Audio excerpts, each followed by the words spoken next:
주간 PM 시간입니다. 하나님의 은혜와 복이 사랑하는 성도님들에게 가득하시길 바랍니다.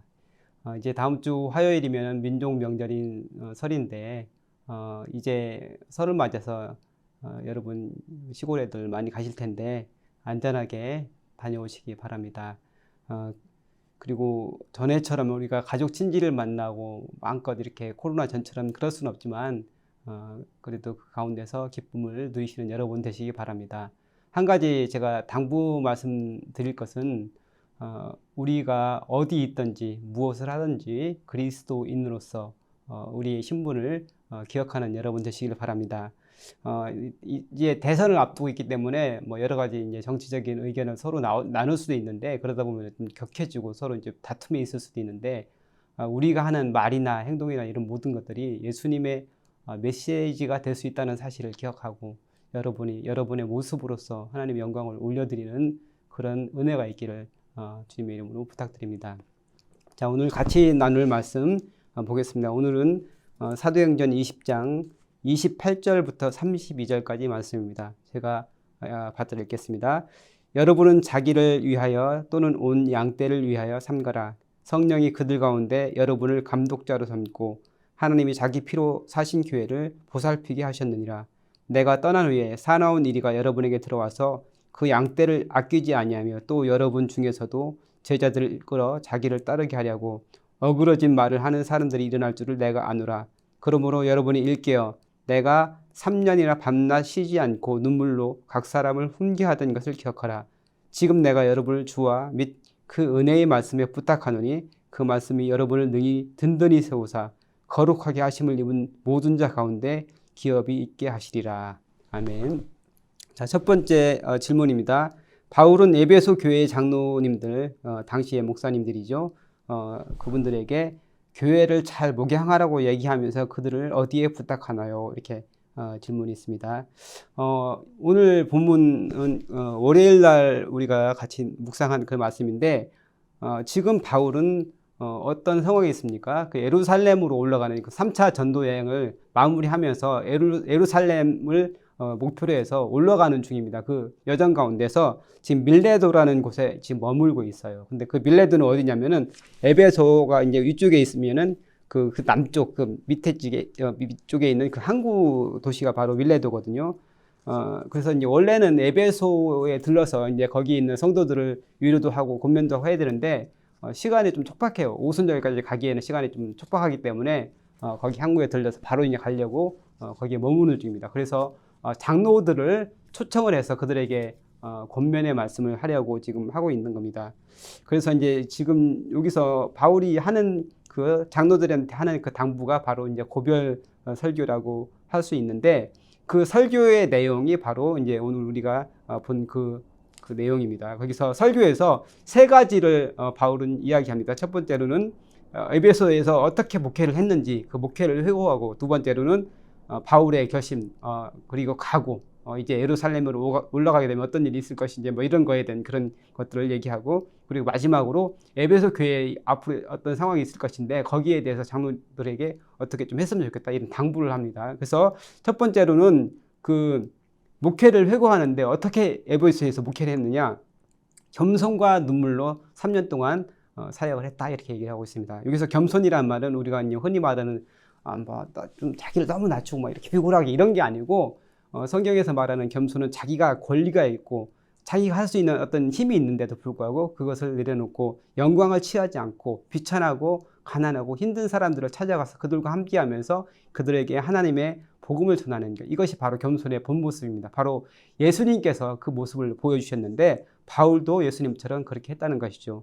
그리고 겸손과 눈물로 3년 동안 성도들을 섬겼다는데, 눈물은 어떤 눈물이냐면 성도들을 위해서 그 사람들이 한 사람 한 사람 바로 세워지길 위하는 그런 마음으로 한 사람 한 사람을 마음에 품고 눈물을 흘리면서 기도했다는 것이죠. 그리고 또 이제 여러 가지 그 박해로 인해서 유대인들이 계속해서 바울을 쫓아다니면서 괴롭히잖아요. 그 박해 때문에 힘들고 어려운 상황 가운데 눈물로써 기도했던 그 모습, 그것을 지금 상기하고 있는 것이죠. 그렇게 3년 동안 헌신을 했고, 그리고 이제 어떤 상황이 바울에게 있느냐, 바울이 이제 예루살렘으로 올라가게 되면은 붙잡히게 될 거예요. 결박과 그리고 여러 가지 위험과 여러 가지 환란이 자기를 기다리고 있다고 이렇게 얘기를 합니다. 그래서 예루살렘에 올라가는데 이것은 성령님께서 자기를 붙잡고 있기 때문에 성령님의 그 음성에 순종해서 가는 것이다.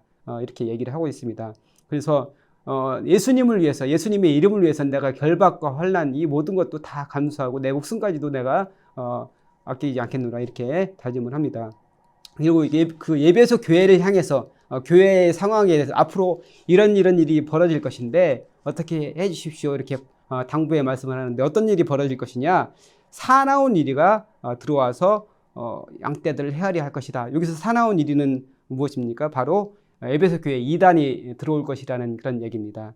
그래서 헬라 철학의 바탕을 둔 그 영지주의 이런 사상들이 들어올 것이다. 그런 거짓 선지자들이 들어와서 사람들을 미혹하고 어지럽게 할 것이다. 그리고 또한 할례 같은 것, 이것은 할례를 꼭 받아야 됩니다. 여러분이 예수님을 믿더라도 할례를 받아야 됩니다. 이런 것을 주장하는 율법주의 그 유대인들이 또 들어와서 많은 사람들을 현혹하고 그들을 빼앗아 가려고 할 것이다. 이렇게 얘기를 합니다. 그런데 그 상황 가운데서 이제 장로들에게 부탁을 하는 겁니다. 이제 여기서 장로는 그 목회자를 얘기하고 또 오늘 장로와 목회자 어떤 두 개를 합한 그런 기능을 가지고 있는 분들에게 할 수 있는데 이분들에게 얘기를 하는데 지금 교회는 이제 탄생한 교회, 그 바울이 여기서 에베소에서 온 정말 자기의 인생을 헌신하면서 세워진 그런 교회인데 이제 탄생한 그 작은 교회고 어린 교회거든요. 이 어린 교회를 정말 잘 보살피기 위해서 장로들에게 특별히 당부를 하는 겁니다. 그래서 깨어 있으라는 얘기를 하는데 이단이 들어오는 것을 깨라는 것을 잘 살피고 들어오는 것을 잘 이렇게 막아달라 그런 얘기죠. 그리고 들어오면은 이단이 들어올 수 있는데 그러면은 바울이 그동안 했던 것을 생각하면서 어떻게 바울이 했는지 어떤 말을 전했는지 그것을 잘 기억하고 그 말씀 바울이 전한 그 진리의 복음의 내용과 바울의 그 자세를 잘 기억하고 그 양들을 잘 목양하라 그것을 부탁을 합니다. 그래서 바울이 그러면서 뭐라고 마지막에 얘기를 하냐면은 지도자들에게 하나님과 그 은혜의 말씀에 여러분을 위탁합니다 이렇게 얘기를 합니다. 그러니까 하나님과 그 은혜의 말씀에 여러분을 맡깁니다. 오늘 그 질문에 대한 답입니다. 그들을 어디에 부탁하나요? 바로 하나님과 그 은혜의 말씀에 맡긴다고 얘기를 합니다. 사도행전 20장 32절 말씀인데 그걸 새 번역으로 제가 한번 읽어보겠습니다. 나는 이제 하나님과 그 은혜로운 말씀에 여러분을 맡깁니다. 하나님의 말씀은 여러분을 튼튼히 세울 수 있고 거룩하게 되는 모든 사람들 가운데서 여러분을 하여금 유업을 차지하게 할 수 있습니다. 이렇게 말씀하고 있습니다. 여기서 만약에 내가 먼 길을 떠나야 되는데 내 자녀들을 누구한테 맡겨야 된다. 그럼 누구한테 맡기겠습니까? 가장 신뢰할 만하고 믿을 만한 사람에게 맡기지 않겠습니까? 바로 바울이 이제 그 심정으로 에베소 성도들을 에베소 이제 장로들 비롯하는 성도들을 맡기는데 누구에게 맡기느냐? 여기서는 그 말씀이라는 존재, 하나님과 하나님의 말씀 그걸 의인화해서 여기에 여러분을 맡깁니다 이렇게 부탁을 하고 있는 것이죠. 그래서 하나님과 하나님의 말씀에 맡긴다고 했는데 사람이 아니라 하나님에게 의탁을 하는데 사람은 언제든지 변할 수 있는 존재, 아무리 신실하고 아무리 믿을만하고 그렇더라도 시간이 지나면서 사람은 변할 수 있는 존재이기 때문에 사람에게 맡길 수 없고 하나님과 하나님의 말씀에 맡긴 것이죠. 근데 왜 어떻게 하나님과 하나님의 말씀에 맡길 수 있느냐? 거기 그 설명에 보면은 하나님의 말씀은 여러분을 든든히 세울 수 있습니다. 튼튼히 세울 수 있습니다. 얘기하고 있습니다. 여기서 이제 세운다는 그런 말을 원어로 보면 오이코도메오라는 그런 말인데 그건 집을 짓는다는 집을 세우고 짓는다는 그런 의미를 가지고 있거든요. 그래서 집이 하루아침에 금방 세워지지 않잖아요. 조금씩 뭐 기초를 세우고 거기에 여러 가지 하는 것처럼 이렇게 하나하나 세워져 가는데 바로 그 장로들을 이 말씀을 통해서 인격과 영성이 세워져 간다는 것을 의미하는 것이죠. 그래서 하나님 말씀에 의탁할 수 있는 것은 바로 집이 세워지듯이 장로들 한 사람 한 사람이 말씀으로 온전히 세워지기 때문에 맡길 수 있는 것이죠. 그리고 그 세워진 그 장로들이 그 양들을 잘 보살펴서 마찬가지로 그들도 세울 수 있기 때문에 그렇게 부탁을 하는 것입니다. 그리고 두 번째로 왜 맡길 수 있느냐? 거룩하게 된 모든 사람들 중에 기업이 있게 한다. 이렇게 얘기를 하고 있는데 여기서 이제 기업이라는 것은 부모에게 물려받은 그런 뭐 유산이라든지 뭐 땅이라든지 뭐 어떤 유업이라든지 어떤 그 가문에 내려오는 가업 같은 걸 얘기하는 건데, 이것을 우리가 얻게 된다. 말씀을 통해서, 오직 말씀을 통해서, 진리의 말씀을 통해서 우리가 천국에 들어갈 수 있고, 그 다음에 거기서 가서 이제 상급을 받을 수 있다는 것을 얘기합니다. 그렇기 때문에 바울이 그 에베소 장로들에게 이렇게 맡길 수 있다는 것이죠. 그래서 첫 번째 질문에 대한 답을 했습니다. 그리고 두 번째, 교회를 섬기는 목회자들이나 평신도 지도자들이 성경 말씀으로 무장하는 것이 무엇보다 중요합니다. 하나님의 말씀이 삶으로 이어져야 합니다. 이와 연관하여 내 삶은 어떤가요? 여기서 이제 우리가 싸우는 상대가 누군지를 알아야 됩니다. 누구하고 싸우는 것인지. 에베소서 6장에서 보면은 그 영적 전투에 대해서 얘기를 하고 있습니다. 마귀의 관계를 대적하기 위해서 싸운다, 이렇게 얘기하고 있는데, 제가 에베소서 6장 11절로 12절을 읽어보겠습니다. 마귀의 관계를 능히 대적하기 위하여 하나님의 전신갑주를 입으라. 우리의 씨름은 혈과 육을 상대하는 것이 아니요 통치자들과 권세들과 이 어둠의 세상 주관자들과 하늘에 있는 악의 영들을 상대함이라 이야기하고 있습니다. 여기서 이제 세상적인 어떤 그 싸움이 아니기 때문에, 그러니까 무기, 뭐 칼이나 창 이런 게 있어야 되는 것이 아니고, 영적인 그런 것들, 영적으로 잘 무장되고, 그 다음에 또 무기를 가지고 싸워야 된다고 얘기를 하고 있습니다. 초대교회에서 가장 큰 두 가지 위험은 뭐냐, 두 가지 그 위협되는 그 요소가 뭐냐면은 외적인 박해, 실제적인 그런 박해, 그리고 내적인 이단의 공격이었습니다. 여기에 적절히 대비하기 위한 방책으로 사도 바울은 말씀으로 무장하라고 말씀의 장로들을 위탁합니다. 에베소서 6장 16절 17절 말씀 세 번역으로 읽어보겠습니다. 이 모든 것에 더하여 믿음의 방패를 손에 드십시오. 그것으로써 여러분은 악한 자가 쏘는 모든 불화살을 막아 꺼버릴 수 있을 것입니다. 그리고 구원의 투구를 받고 성령의 검, 곧 하나님의 말씀을 받으십시오. 이렇게 이야기를 하고 있습니다. 그러니까 말씀이 공격할 수 있는 무기가 된다고 얘기를 하고 있습니다.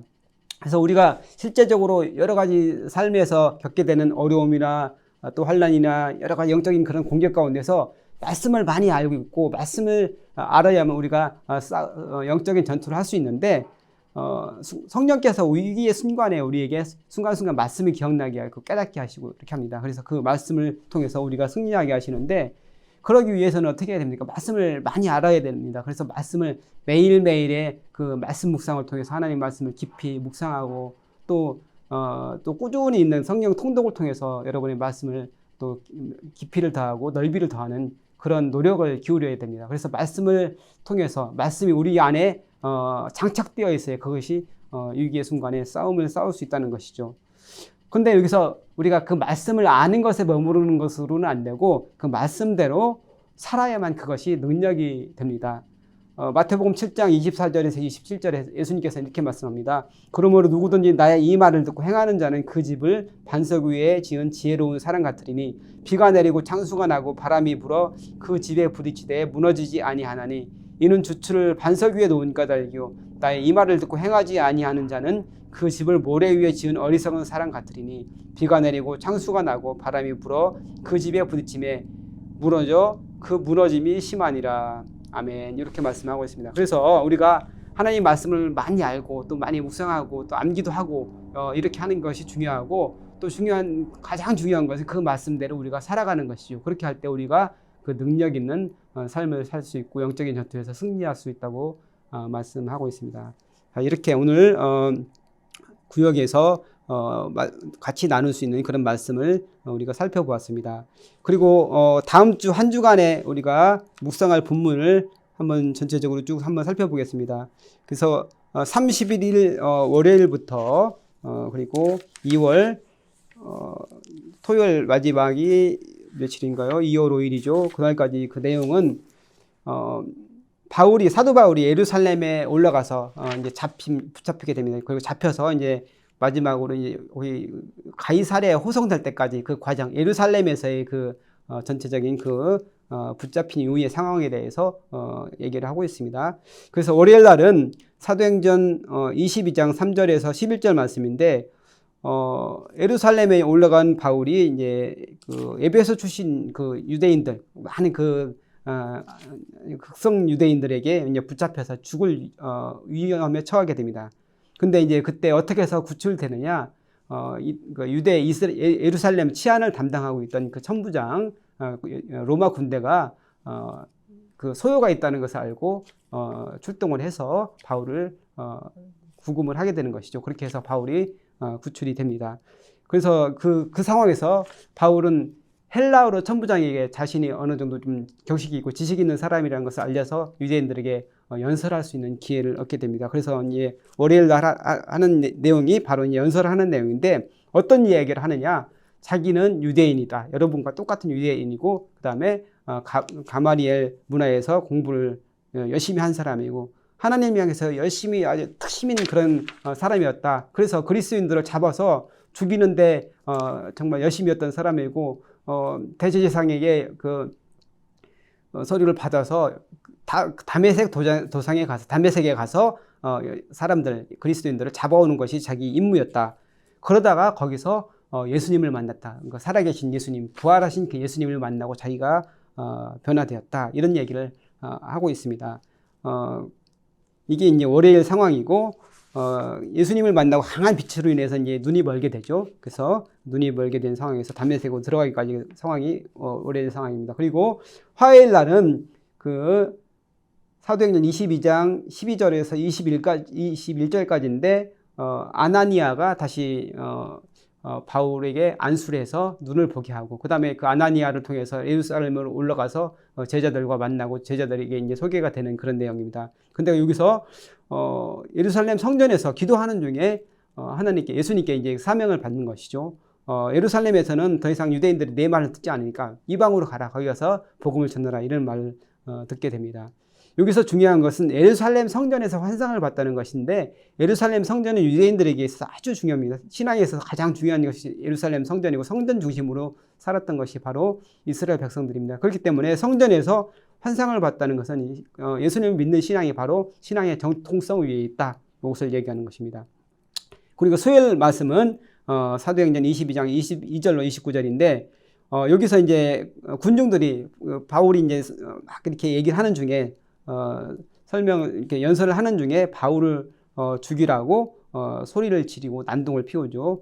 그래서 이제 천부장이 다시 바울을 이렇게 잡아서 채찍질을 하려고 하는데 바울이 자신이 로마 사람이라는 것을 이야기합니다. 그러니까 여기서 이제 로마 사람은 그 당시에 로마 시민은 굉장히 특권이 있는 그런 사람들입니다. 그래서 로마 시민에게는 죄를 정하지 않고는 채찍질을 할 수가 없었습니다. 그렇기 때문에 천부장이 바울이 로마 시민이라는 얘기를 깜짝 듣고 잘못하면 자기에게 징계가 될 수 있었기 때문에 바울을 잘 대하게 되는 것이죠. 이게 수요일 이야기, 그 다음에 목요일 사도행전 22장 30절에서 23장 5절까지 말씀은 이제 천부장은 궁금한데 바울이 이 사람이 도대체 어떤 사람일까? 어떤 사람이 이게 유대인들이 이렇게 바울을 죽이려고 이렇게 난리를 치는 것일까? 궁금해가지고 이제 사내들인 이스라엘 유대인들 공회 사내들은 공회를 소집합니다. 거기서 이제 대제사장과 여러 사람들 모아놓고서 이제 이야기를 해서 바울이 어떤 사람인지를 알아내려고 하는 것이죠. 근데 거기서 이제 공회에서 바울은 당당하게 자신의 입장을 얘기합니다. 나는 하나님의 말씀을 절대로 어긴 적이 없고 하나님의 뜻대로 자신의 양심에 따라 하나님을 섬겼다 이렇게 얘기를 합니다. 근데 이제 대제사장이 듣고 있다가 바울의 입을 치라고 이야기하죠. 그러니까 바울은 오히려 대제사장에게 회칠한 담이라고 이렇게 이야기를 하면서 네가 바로 율법을 어기는 사람이다 이렇게 얘기를 하죠. 그러니까 바울이 이렇게 얘기할 수 있었던 것은 예수님을 만난 확실한 증거, 자기 안에 내적인 증거가 있었기 때문에 이렇게 할 수 있었던 것입니다. 그리고 금요일 날 사도행전 23장 6절로 11절 말씀 사내들인 안에서 계속해서 이제 이야기를 하고 있는데 사내들인 구성원은 사두개인과 바리새인 두 이제 부류로 나눠 있는데 두 사람들 사이에는 서로 이제 사이가 좋지 않았어요. 어떤 것 때문에 그러냐면 바로 이제 부활에 대한 문제. 바리새인들은 부활을 믿고 자기들도 부활할 것이라는 그런 신앙을 가지고 있었고 사두개인들은 부활을 믿지 않는 사람들이죠. 근데 바울은 그것을 잘 활용을 합니다. 그래서 자기가 부활을 증거하는 것 때문에 이렇게 환난을 당하고 있다 이야기를 하니까 바리새인들 중에서 바울을 편드는 사람이 생깁니다. 그래서 그 안에서 여러 가지 또 소동이 일어나게 되는 것이죠. 사도행과 바리새인 사이에서 소동이 일어나고 잘못하면 또 바울이 위험에 처해질 것 같으니까 천부장은 또 다시 이제 바울을 빼오게 됩니다. 근데 그리고서 이제 기도를 하는 중에 환상 중에 예수님께서 바울에게 또 나타나셔서 말씀을 하십니다. 네가 로마에 가게 될 것이다. 지금 비록 붙잡혀 환난을 당하지만 반드시 로마에 가서 하나님의 말씀을 전하게 될 것이다. 이렇게 얘기하면서 확신을 심어줍니다. 그리고 토요일 날 마지막에는 40명의 그 바울을 죽이기로 한 그 암살하기로 한 그런 결사대가 있다는 첩보가 들어옵니다. 그거 이제 바로 이제 바울의 조카를 통해서 이제 듣게 돼서 그 이야기가 천부장에게 전해지는 그런 내용이 바로 토요일 23장 12절에서 22절 말씀입니다. 이렇게 해서 한 주일 전체적인 그 말씀 한번 살펴보았습니다. 여러분 말씀 묵상 매일매일 잘 하시고 또한 그 말씀 가운데서 힘을 얻으시기 바랍니다. 이게 세 가지 기도 제목을 같이 나누고 기도하고 마치도록 하겠습니다. 첫 번째로 어떤 모양이로든 다른 사람을 섬기는 위치에 우리가 있게 되는데 그리스도의 사랑으로 겸손함과 자비의 마음으로 섬기게 하소서. 늘 말씀을 가까이 하고 순종하게 하소서. 그리고 두 번째로 설 명절을 맞아 가족들과 함께 기쁨을 누리게 하시고 그리스도인으로서 말과 행동을 모범을 보여서 하나님의 영광을 드러내는 기회가 되게 하소서. 그리고 세 번째로 코로나19로 고통당하는 대한민국과 세계를 치유하시고 회복시켜 주소서. 이 세 가지 기도 제목을 같이 기도하겠습니다. 살아계신 아버지 하나님 감사합니다. 오늘도 함께 하시고 은혜 주셔서 귀한 말씀을 나눴습니다. 우리가 말씀 가운데 힘을 얻고 말씀의 능력으로 살아갈 수 있는 귀한 믿음의 사람들 될 수 있도록 도와주시고 우리가 여러 위치에서 리더로서의 역할을 하게 될 수 있는데 하나님 그 가운데서 하나님의 은혜를 드러내는 귀한 믿음의 사람들 될 수 있도록 주께서 축복하여 주옵소서. 설 명절을 맞아 가족과 함께 기쁨을 누리게 하시고 그곳에서 그리스도인의 말과 행동을 보여서 하나님의 영광을 드러내는 귀한 믿음의 사람들 되게 하여 주옵소서. 또한 코로나19로 고통당하는 대한민국 세계를 치유하시고 주님께서 은혜 베풀어 주옵소서. 감사드리며 예수님의 이름으로 기도합나이다.